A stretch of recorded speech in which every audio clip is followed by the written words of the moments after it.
Good afternoon and happy Thursday, everyone. Look at us. We done made it to the other side, y'all. Look at God just showing off. We are here and we are blessed. And I'm just so grateful to be coming to you guys today with another motivational message of the day. And I'm feeling a little heavy because of a situation that's going on in my family. And I just want to talk to you guys a little bit about doing the right thing, even when it's not the popular thing to do, even when everyone doesn't agree with whatever decision that you have to make. If you have good intentions behind whatever decisions that you are making, if you have pure intentions, if you have good intentions, and if you have good reasons behind choosing to do what you feel as though is the right thing to do in whatever situation, I feel like that will take you further than not doing the right thing. I was watching a motivational video with Oprah Winfrey, and I listened to this video with her talking about the situation quite a few times. Number one, she talked about when her show first became popular. For those who don't know who Oprah Winfrey is, she is a pioneer in the talk show business. Her show goes down in history. She is a African American female billionaire at this point. I believe that she is. She is a CEO. She just rocked it like life. She just manifested everything that she wanted in her life. And I like listening to her because Oprah breaks down how she went about growing closer to her, what she believes her destiny is, and how she reached the level of success that she reached. Oprah reached a level of success, not only financial success, because once she made up her mind, the things that she wanted to do, the money came. So she just made up in her mind that she wanted to make a difference, and how she wanted to make a difference. When her show first started blowing up, her producers would get anybody and anything on the show. She would always talk about interviewing members of the KKK and things like that. And she just came to the conclusion in her own mind that she was not going to continue to do things for publicity or for views or for ratings or for likes. She put pure intent behind what she decided her show was going to be about. And at that point, that was the breaking point of when her show catapulted. Like, it just skyrocketed to a level of success that she did not even see coming. She interviewed this woman, and she talked about how she never let this show air. So the woman was a school teacher or something like that, but she had a secret life where she was addicted to sex or whatever her secret life was. And she was coming on the show and talking to Oprah about coming out about where her secret life is, and no one knows what she does at night, and or whatever her secret sex life consists of. That's what she interviewed her about, and that was the show was about. And everyone was like, ooh, this is going to be juicy. All of her producers, and this is going to make for good ratings and everything like that. So Oprah sat down and interviewed the lady off of air to prepare to air the show.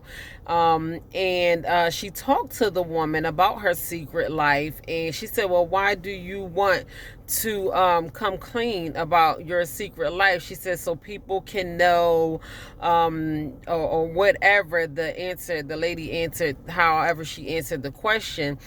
And Oprah said, well, do you have any children? She said, yes, I have. I think she said, I believe it was an 8 or 9 year old son. And Oprah finished the interview, and when she got done with the interview, she said this show will never air. And she talked to her producers. She said this show shall never see the daylight TV. This show will never air. And she said everyone was like, oh, why? And this is so juicy, and we're going to get so many ratings, and everybody's going to be watching the Oprah show, and all kinds of stuff. And everybody was like, upset with her, devastated that they had this juicy show and it's all aired, and all taped and ready to put on the air. And Oprah said, because that woman has a 9-year-old son, and I refuse to expose her 9-year-old son, who probably doesn't even know about his mother having a secret sex addiction or whatever his mother's problem is. And I refuse to allow her son's life to be devastated because I want ratings for my show. I refuse to let this show go on air and her son be exposed to his mother's secret sex life for my ratings. This show will never see the light of day. And that was the decision that she made. And Oprah said that was the breaking point with the kind of shows that she would choose to air.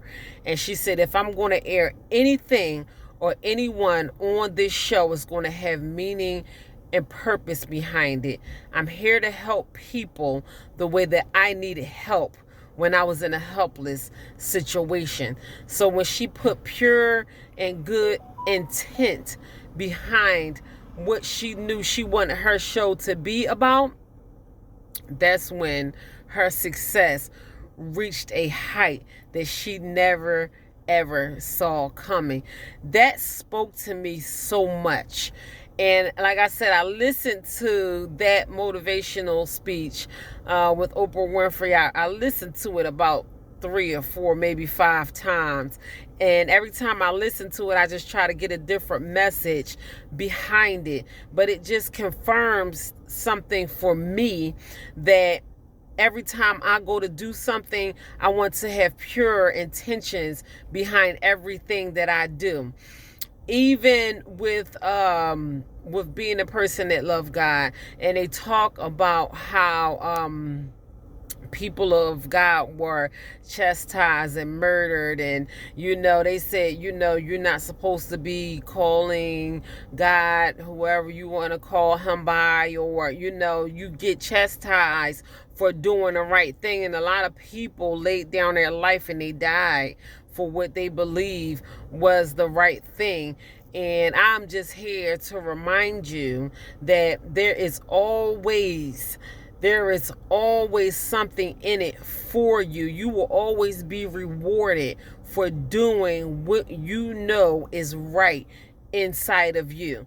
Even when it's not the popular thing to do, even when everyone hates you, even when everyone goes against the decision that you make, even when it's not what everybody else is doing, even if it's not what everyone else wants you to do.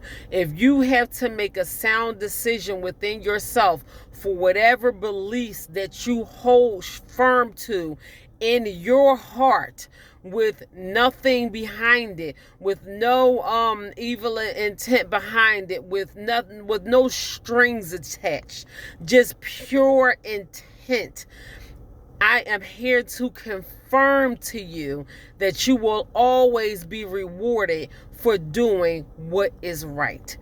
So if you have done what is right and you feel as though that it was a waste of your time or your energy, or or no one is going to notice or whatever, trust me, nothing that you do will go unnoticed. You know, even when you don't see it initially. So always be reminded, even if you have to remind yourself on the regular basis, on a constant basis, even if you have to remind yourself over and over again more than once, even if it's something that you are not used to doing. If you want to be rewarded in such a way that you are not used to being rewarded in, and the enemy is so tricky, he will try to stir up confusion and come against you in unexpected ways. He will try to distract you. He will try to move you or deter you or bring people against you or whatever. But if it is time, or if you are put into a position that you have to make a firm decision because it is the right thing to do, do it. Do it, even if it is sad, even if it is devastating for you, even if it hurts for you. If you know that that is the right thing according to what God wants you to do, and if you know that it is going to benefit someone that you love, or even it don't even have to have nothing to do with you, period, because we lose sight of the fact that 9 times out of 10 none of this had nothing to do with us. Sometimes you just got to do things just because it's right. I was having a conversation with my ex-husband a couple weeks ago, and it stood out to me so much because he had been out of work for a couple days. His work slowed down a little bit. So when he finally got to work, and I haven't heard from him the days that he didn't go to work. So I said, look here, Pop go to Weasel. He finally decided to call me. Like, hey, I'm at work. I got work today. And he was so excited because he had work today. And I explained to him, I said, you should always have this level of excitement even when things are not working for you according to you in your favor. He said, well, I don't understand.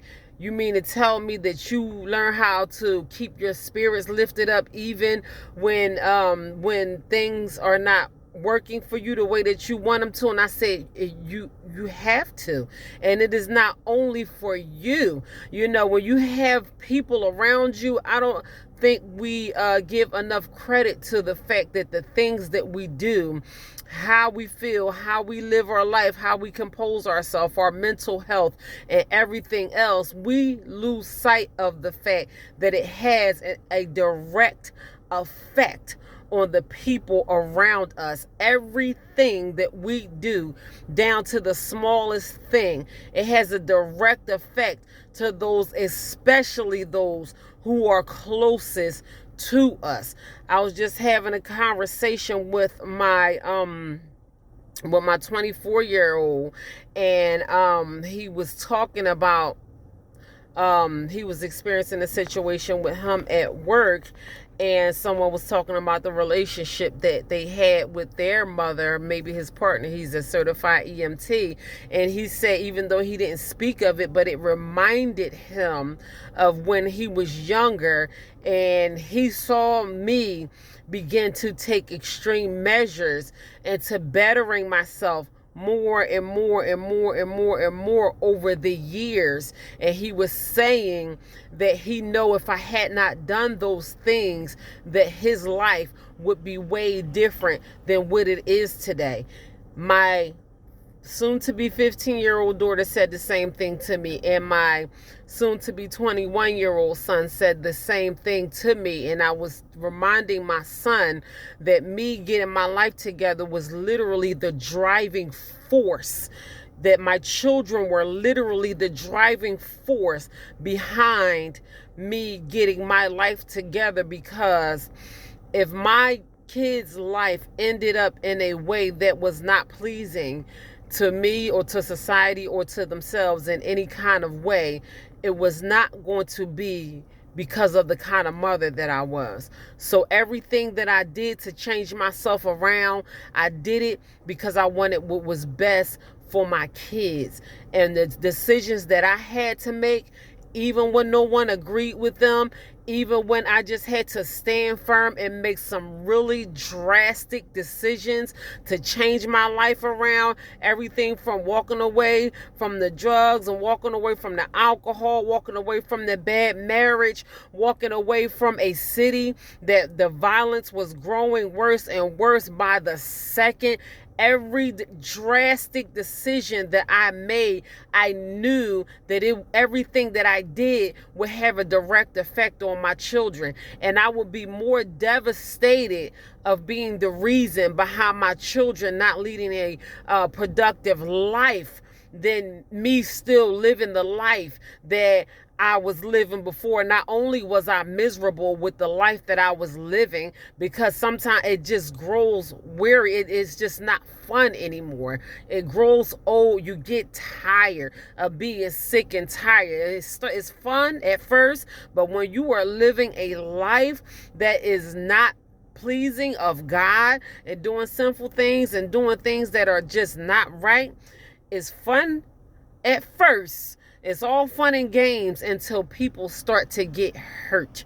And I think we lose sight of the fact that the things that we do have a direct effect on the people that is closest to us. So even when things were extremely hard for me, even when I had to make the toughest decisions that I ever made in my entire life, even when I had to step out on faith, even when I didn't have any help, even when my husband was acting up, even when I didn't have a nickel in my pocket, even when I lost and had to start everything from the bottom, when I had no car, no home, no place to stay, everything in storage got taken away from me, when I had nothing, when my car got repoed, I had to continue to move forward, to move on, to stay strong, and to make solid decisions, because I wanted my children to live a beautiful life. And today they do.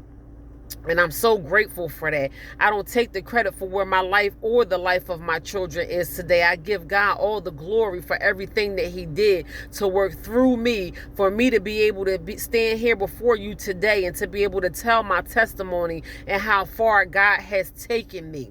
But we have to learn how to do the right thing, do what we know, what we feel as though it is right, not only for yourself, but for the people around you and the people that you love, because it has more of an effect on the people that we love than we give it credit to. Our decisions, our life is just not ours. Our happiness is just not ours. Our peace is just not ours. I know if I'm not okay, my kids is not going to be okay. The last thing that they want me to do is to hear me on the other end of their phone and tell them that something is wrong with me in any kind of way. That I'm sad, that I'm hurt, that I'm sick, that I'm depressed, that I'm broke. My kids don't want to hear me calling them, telling them that I am in a bad relationship. Things not going well for me. You know, I'm still getting high. I'm still drinking. I'm still on drugs. If I sound like I'm smoking a cigarette and I'm talking on the phone to one of my kids, they will have a complete fit. I'm telling you, they was the driving force behind every decision that I chose to make on getting myself together. So not only do we have to make decisions for ourselves because we want better for ourselves, but we had to think about those that we love as well, because what we do affects them in a major way. So we must make the decisions to do the right things, even if no one else agrees with us. You know, even if no one cares for us, even if you gotta go to the bottom of or to the top of the I hate you list and to the bottom of the doghouse list or wherever, you always have to do what you know in your heart is the right thing to do, especially when you have pure good intentions behind the things that you are doing. So that is my message today. I'm so glad we made it over the hump day, y'all. It is the end of the week. I'm feeling a little sluggish. I had a big meal, so I'm like dragging. I regret eating all that food this morning, but someone treated me to breakfast instead of me just drinking my normal smoothie of the day. So now I'm still sipping on my green smoothie, but I just feel like taking a nap right now. But I'm glad that I came to you all with this message. God bless you all. Tomorrow is Friday. I hope you all enjoy the rest of your Thursday. God bless each and every last one of you. Thank you for all of your support. Thank you for your messages. Thank you for viewing my videos. I noticed that my views are creeping up on me some. I am grateful for that. Not for myself. I'm just grateful every time my view goes up, even if it's only by one view. Even when I was giving when I go out and give my motivation, my in-person motivational speeches, I say to myself, I don't care if it's just one person in the audience. If I can just get through to one person, if someone can receive a message from my testimony or from my life, and they won't have to go through the things that I go through, or I just give them a little glimpse of hope and let them know that just because what you went through don't mean that there is not hope for you. So even if it's just one view, that my views go up by one view, I am grateful that my videos are being viewed, and I really hope that someone is getting a message behind my testimony, and I really hope that my messages are helping someone out there in a major way. So God bless you all. Lord willing, I'll be back tomorrow with another motivational message of the day. Y'all be blessed.